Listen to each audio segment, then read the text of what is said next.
Rolling, rolling, rolling. Keep those prices rolling. Yeah. All right, man. All right, y'all. Ready to rock and roll.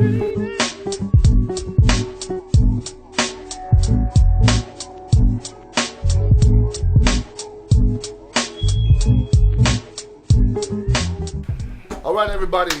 Welcome back. This is Barbershop BA episode 6. Número 6. Yes, sir. And it feels good to be back in the studio.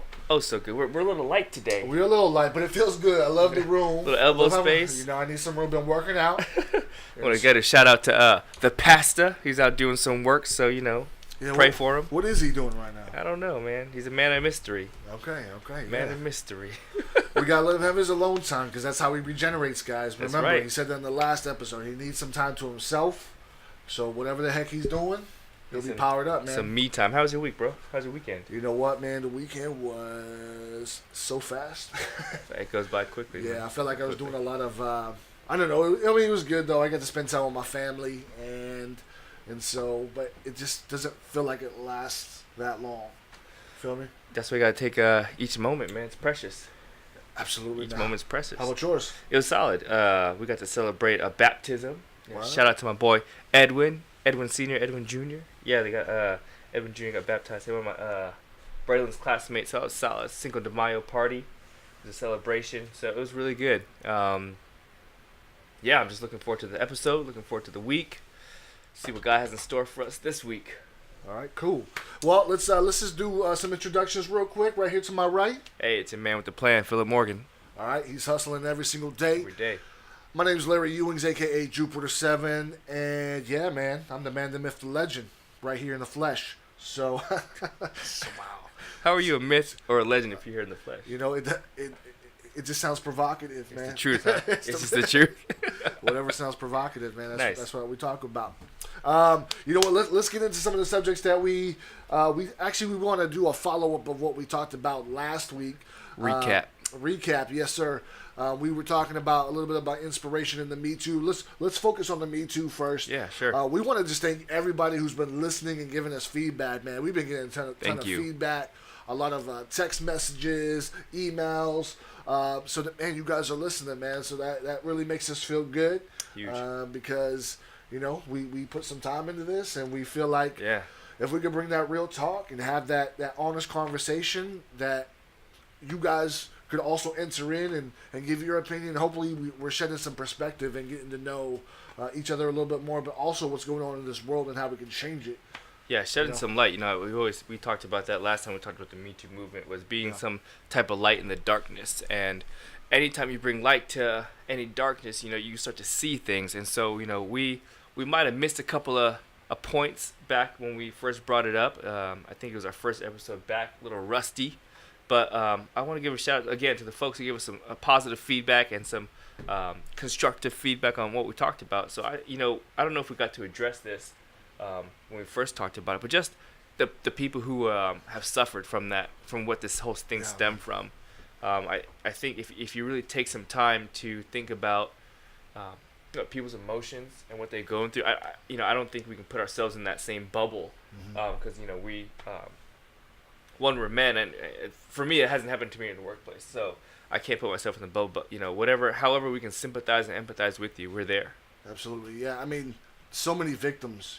So many people have been abused at the hands of power and people's own selfish desires. I mean, I always, being a parent and being an adult, being a husband, I'm always looking out for my wife and my kids, and would want nothing to ever happen to them. Especially, I wouldn't want nothing to happen to myself either. Sure. And so, so when we talked about the subject, I just want to make it clear. We didn't want to talk about the subject in a light manner. Like, this is just a subject to talk about. It's a real serious matter, and and so for all the victims out there, we are standing here with you, and if we can support in any way, and we didn't actually address how we could actually do those things. And so I came across this article in a magazine. I believe it was like some kind of Charisma magazine, which is, I think it's a Christian publication. Okay.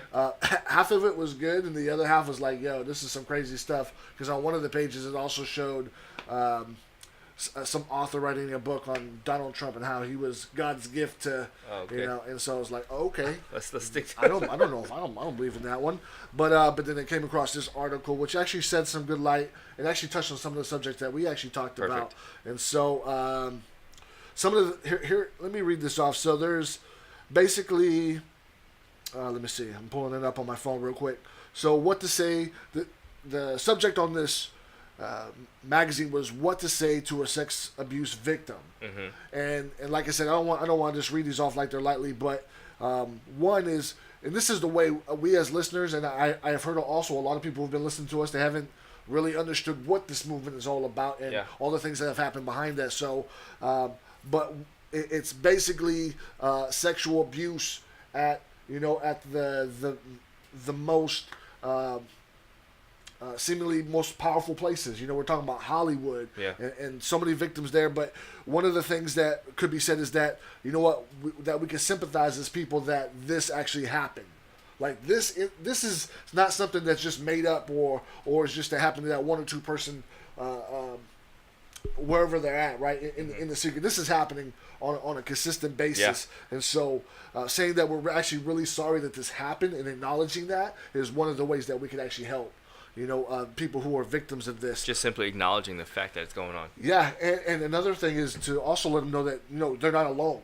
They're not alone in this. There's so many people suffering at the just.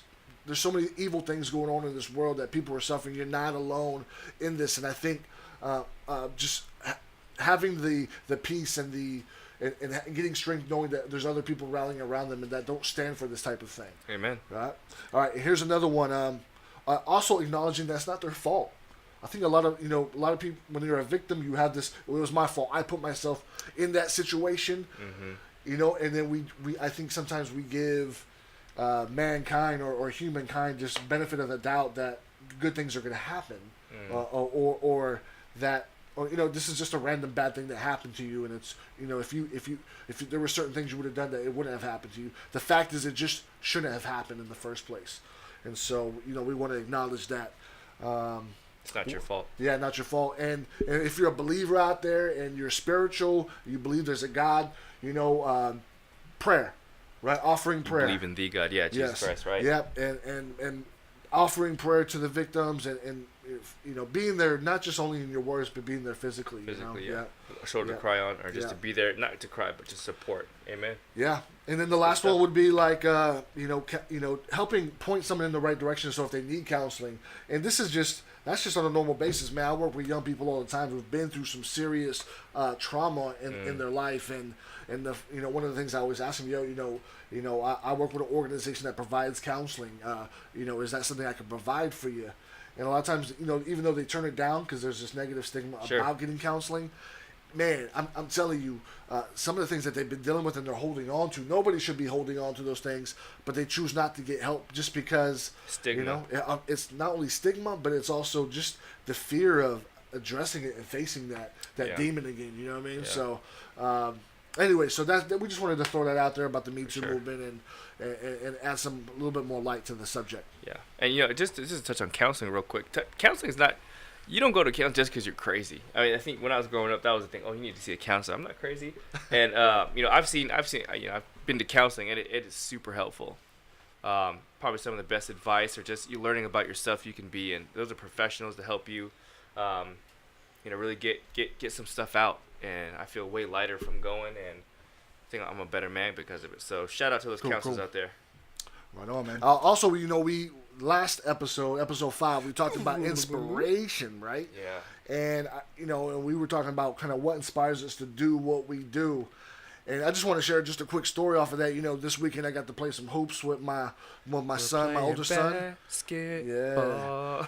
We went down to Pepsi Park right there in Union City, California. And maybe it's considered Hayward. I don't know. It's borderline. I was about to shout out Hayward. Okay. So maybe it's in Hayward. So anyways, we went, you know, went out there. You know, took a bunch of people to the hoop and, you know, schooled a bunch of people on the court, just let, you know, flex my muscles and things like that. So you're taking your elementary school kids. I was skins, they were shirts, and we were. Wow. Nobody touched you. Nobody wanted to. Someone touch D him up. I'm good. And yeah, I got him. Let me D up. So, anyways, we went to the park, and there's two large full courts, and we were all playing on one of the full courts on the right side, and on the left side there's another full court, and there was I believe it was a father and a daughter and maybe a younger sibling there, and they were in on this side of the court. It was really dark. Okay. For whatever reason the light wasn't working, but still they were out there. They had the cones out there, and they were running basketball drills. Constant, just continuous, and as we played, they kept on going. And when we take breaks, I would just look over there in amazement. I was inspired. Okay. I was inspired by the work that they were putting in, and I'm telling you, they were in the dark. They were running drills, and they were having, it seemed like they were very focused on what they were doing, and it inspired me as a person. It's like, yo. There is a young family out here, a father working with his daughter in the dark, you know what I'm saying, and putting in work for greatness, right? That's how you get good. It's the power of the routine. It's the power of practice that makes you good at what you do. Yes. And a lot of people are not putting in that type of work, man. So when I saw that, it motivated me. It motivated me, man. And it was just like, yo, if these folks can do it, for the purpose, I believe, for this young girl was to play basketball, to get better at basketball, and to build up her skills. Yo, what are we doing as professionals? What are we doing as people to build up ourselves, right? Yeah. Are we literally doing push-ups in the dark? Are you? No, that'd be weird. But yeah, you know what? You want to get that muscle in, right? You want to get those 10, 15. Man, just do it. I guess do push-ups in the dark. In the dark. In the dark. What's funny is, did they notice you looking at them? I think the father noticed me kind of looking over, and I wanted to go over and say, yo, I appreciate what you guys are doing. Yeah. But it was come to think about it, I was just like, that's that representation right there. It was enough to show, at least me, as a person who was just seeking and looking and observant.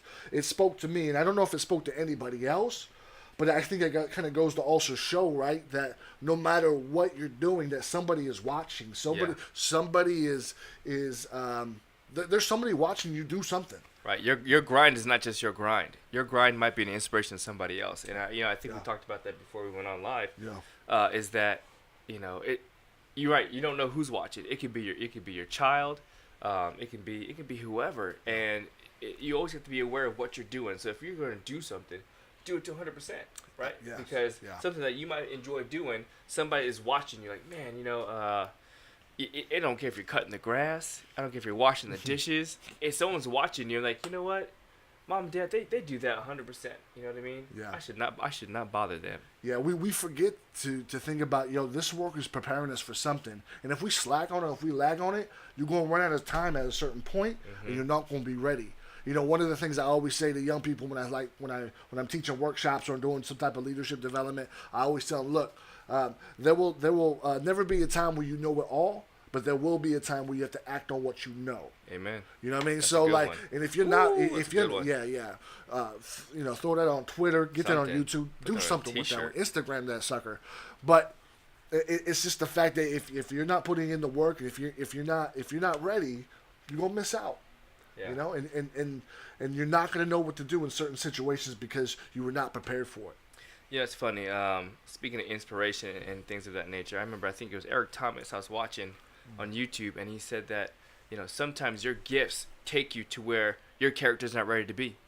Wow. You know what I mean? Yeah. And so I think everyone's had that moment where you get to where you thought you're ready to be there, and then it all falls apart, and you're like, how does this happen? I wasn't ready for it.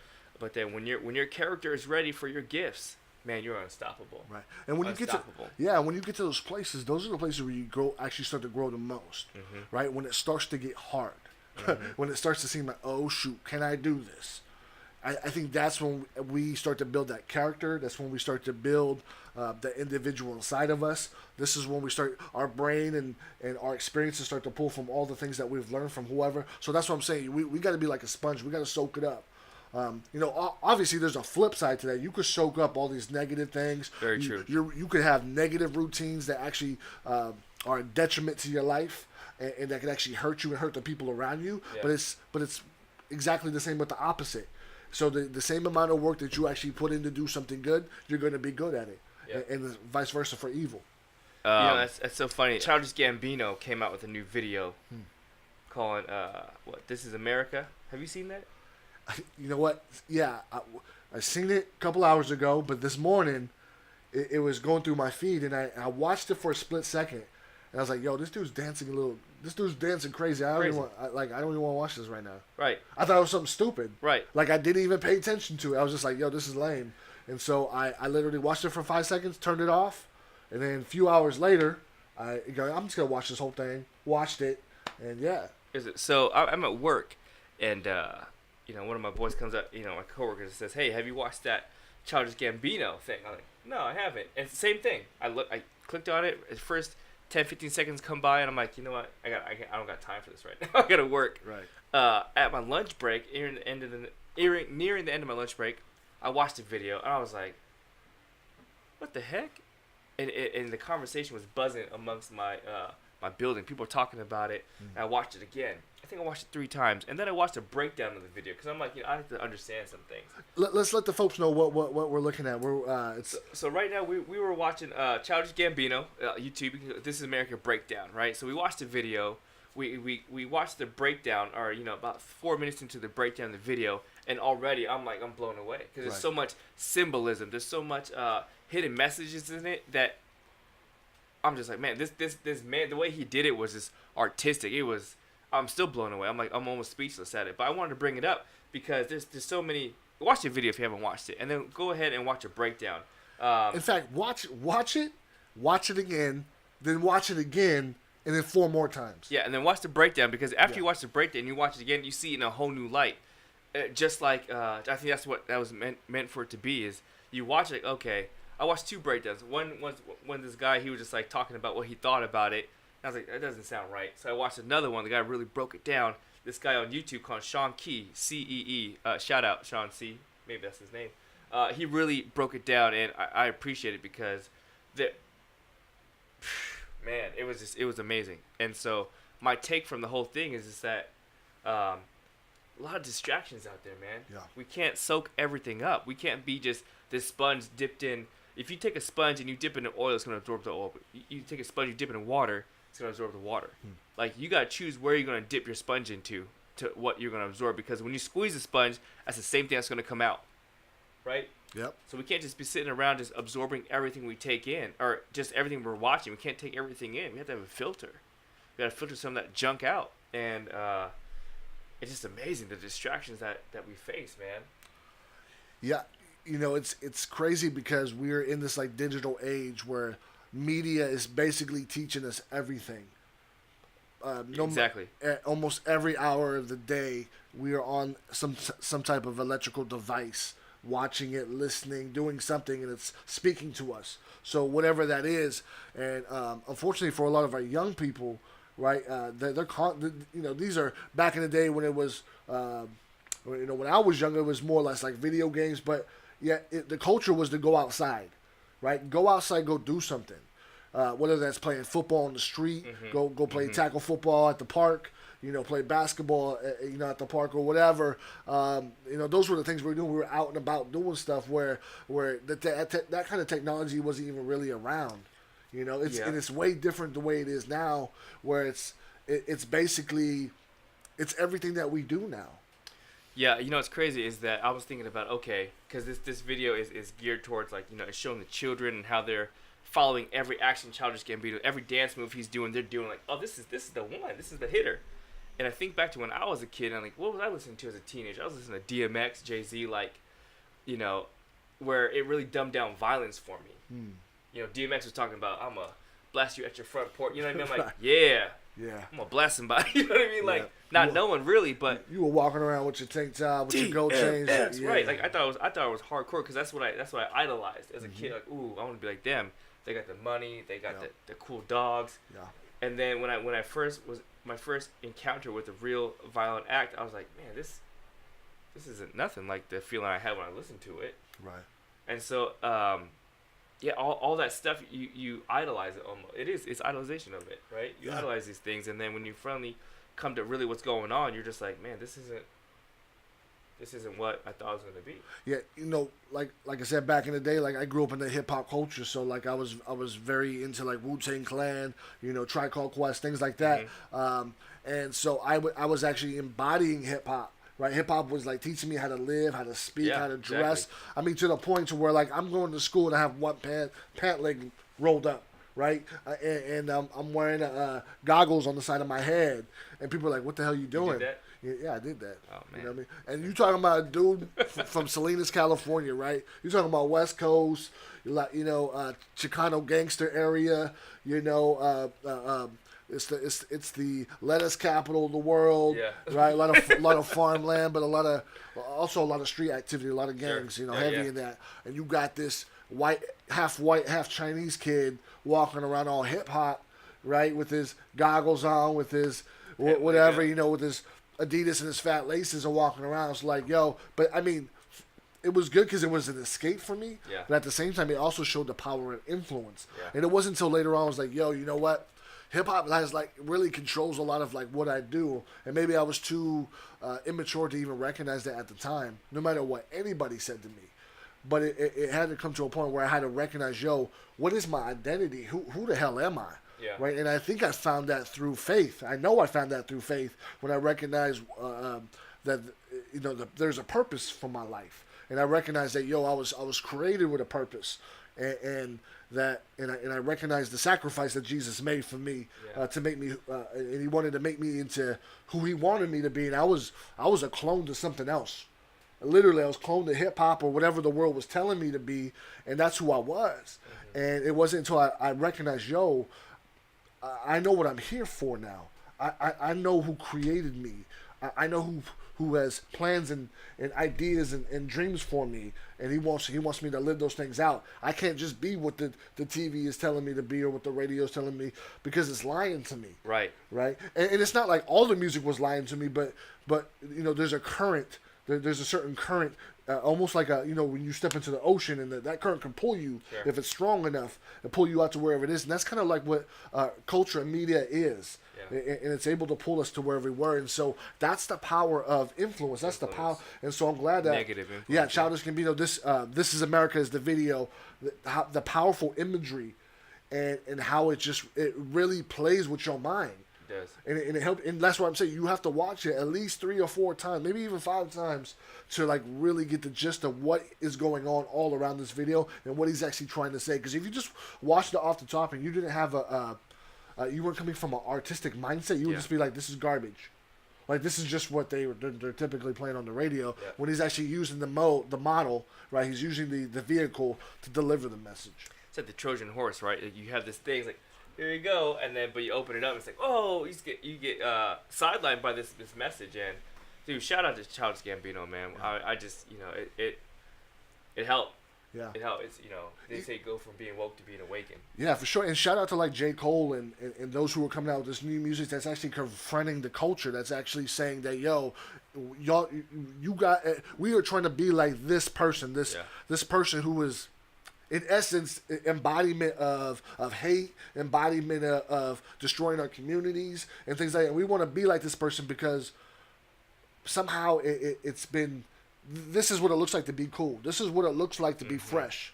And so the kids want to be like it. The fast money, all of those things, giving away our purity and giving up our bodies like we're not worth anything. Like we don't realize we become desensitized.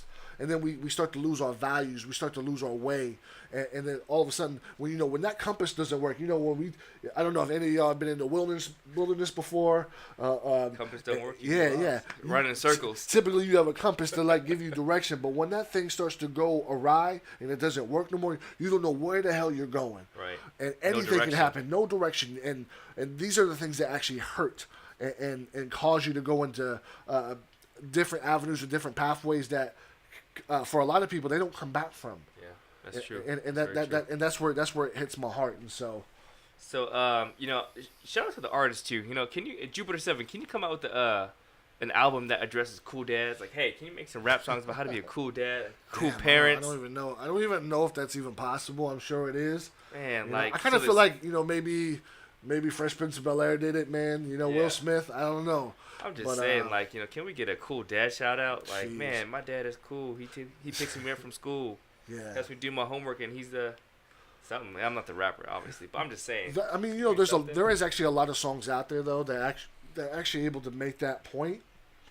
You usually don't get an album worth of it. You would get a song worth. You know, like back in the day, we talk about like Tupac, and he was talking about Dear Mama. Yeah. Talking about how much he loved his mom, You're and right. and he was able to like really express this deep, you know, affection for his mom, and that where it touches us all. Yeah. And there's actually songs like that, you know, throughout. You I know. remember Will Smith did that remake, Just the Two of Us, right? Yeah. Yeah. See, there's It's a another one. full-time job to be a good dad. You Yeah. got so much more stuff than I had. You know what's really, and I'm glad we're on this tip. You know, and me being an artist myself too is just like, it's hard as an artist to try to convey a message and battle against culture. You know, even at the sake of like, yo, if I say this, there's a lot of people who are simply just not going to listen to me. Yeah. If I keep it like this, there's just some there are going to be so many people that are just not going to turn it on. And so I'm thankful that there's artists, and for me, who's a little bit more old school, and keeps it old school a lot, you know, I'm kind of stuck in that realm. But when it comes to like other artists that actually have the ability to switch and to actually make music that kind of crosses over and actually hits the current styles nowadays, I think it's important to use that platform to battle against culture that thinks that evil is good. Right, because I mean we're talking about and the people who make this music and the people who are battling against this this culture understand that. That's why they do it. And now Childish Gambino with this video, it didn't just cost a couple $100s to make this video. Right. This is an expensive video, and then the promo to make this video, Sure. and to put it out there, right?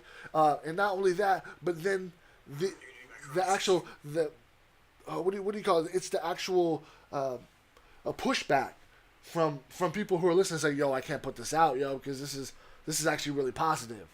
This is Right. actually too right. This is Too actually positive. It's too damn positive It's not for gonna make money. Exactly. It goes against everything we're playing right now. Yeah. It doesn't doesn't fit in with what we're trying to Yeah. sell right Yeah, now. And this is exactly. this is very counterculture, so I love it. It challenges us and it brings us back the kind of like the humanity back of like, yo, we are people and we're struggling and we're dying, but we rather have some super dope Jordans or a Gucci belt or whatever that is, right?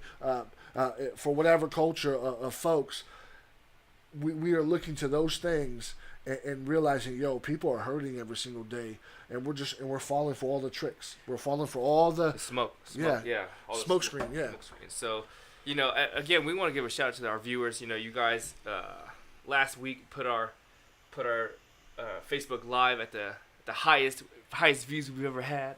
Heck yeah. That's awesome. We hit that subscribe button so you guys get the updates every time we put something out.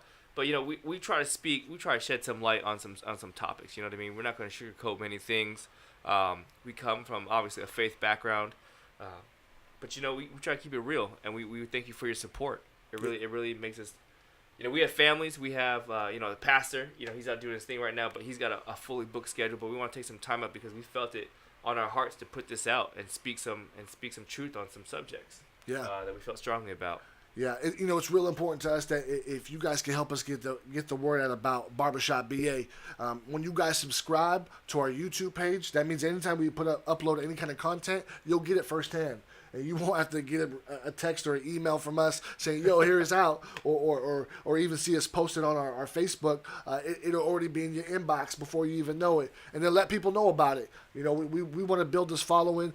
And just like, you know, Philip said, like, yo, even though we come from a faith perspective at the same time, honestly, this conversation is not happening in probably a lot of religious circles, Yeah. period. And let's face it, we're a bunch of dudes too, right? So like we're some normal dudes that do normal every single day life. Yeah. You know, we're husbands, we're fathers. You know, we're trying to handle business. We work full time. We're putting food on the plate. We're grinding. We're using our gifts and our talents to influence others. And so your help to help us get the word out only makes it better. And really, when we came together and did this whole thing, Barbershop, it was like, yo, let's do this for the folks, man. Let's just, it really is. It's good for us because we get to have that conversation, but I think it's also good for y'all because you get to enter into the conversation. You're our family, too. It would be like if you're sitting in this room with us right now, we would have that conversation. I want to hear what you have to say. Exactly. Yeah, give us some feedback. Give us some topics to talk about. These things come up. I mean, this Childish Gambino thing came up today. It was a hot topic of the day. We spoke about it. But if there's something that you guys want to hear about, is pressing to you, let us know. We'll talk about it. Trust me, we'll talk about anything you want to hear. Anything. And we'll shed some light on it. Right. Anything goes in the barbershop. Yes, sir. And so, let's just end it with this. Yep. Even as we get our materials out there, you guys help us spread the word and make sure people like, share, and follow. Subscribe. Yeah, wherever we're at, subscribe, whatever we want to call it. I want to kind of end the episode with this. We're talking about the power of influence and how that impacts other people, not only ourselves, but other people and the people around us, right? So wherever you're at, just realize there are people in your life that are actually looking up to you, that follow you, that are listening, that you are inspiration to. Yeah. And so we need to do our best job as people, right? As individuals who have responsibilities in all kinds of different areas to be the best that we could be. And not to shy away from our weaknesses and the things that we tend to hide from those things or we don't want to talk about it because we feel like, it makes me look weak. In fact, when we actually talk about it or we're able to bring it to light and we're able to share it with others, we actually get stronger in those areas. Right. The more light that's able to shine on us, right? That's how we get stronger. And so I recognize the power of my influence, and that's why I use the platform the way I do. Philip, I know same thing with you using this platform to shine that light. And so just want to encourage y'all, wherever you're at, whatever you're doing, influence folks for the good. Let the light in. You can't get any light if you don't let it in, man. Yeah, so I'm juiced up right now, so man, I'm telling you, I'm a heck of sweating, y'all. But anyways, y'all, this is Barbershop BA. I'm Larry Ewings. This is Philip Morgan. Peace. We out.